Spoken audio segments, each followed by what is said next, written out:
एक बार की बात है। एक छोटा सा गांव था जहां लोग अपनी जरूरतों के लिए मेहनत किया करते थे। उसी गांव में एक गरीब किसान अकरम अपनी जमीन पर काम करता था। उसकी जमीन ज्यादा बड़ी नहीं थी, लेकिन अपनी मेहनत से वह अपने परिवार का गुजारा कर लेता था। एक दिन एक व्यापारी गांव में आया। उसने गांव वालों से कहा, मैं तुम्हारी जमीन की मिट्टी खरीदना चाहता हूं और इसके बदले सोने के सिक्के दूंगा। गांव के लोग हैरान रह गए। धीरे धीरे कई लोग व्यापारी की बातों में आकर अपनी जमीन का एक हिस्सा बेचने लगे। अकरम को भी व्यापारी का संदेश मिला, लेकिन उसने मना कर दिया।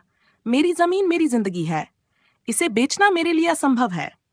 गांव के लोग हंसते हुए बोले, तुम यह मौका गंवा रहे हो, मिट्टी के बदले सोना ले लो। पर अकरम ने ठान लिया था, नहीं, मैं अपनी जमीन नहीं बेचूंगा। कुछ समय बीता। व्यापारी ने गांव की आधी से ज्यादा जमीन खरीद ली, लेकिन जब वह उससे लाभ कमाने की कोशिश करने लगा तो जमीन बंजर निकली। गांव के लोग जिन्होंने अपनी जमीन बेच दी थी अब पछता रहे थे।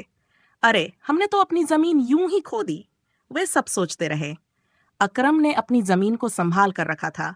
अब उसकी जमीन पर हरी भरी फसल लहलहा रही थी। व्यापारी गांव छोड़कर चला गया और गांव के लोग समझ गए कि असली दौलत मिट्टी और मेहनत की होती है, न कि सोने और चांदी की। अपनी असलियत को कभी नहीं बेचो। मेहनत और ईमानदारी की कीमत दुनिया की किसी दौलत से कहीं ज्यादा होती है।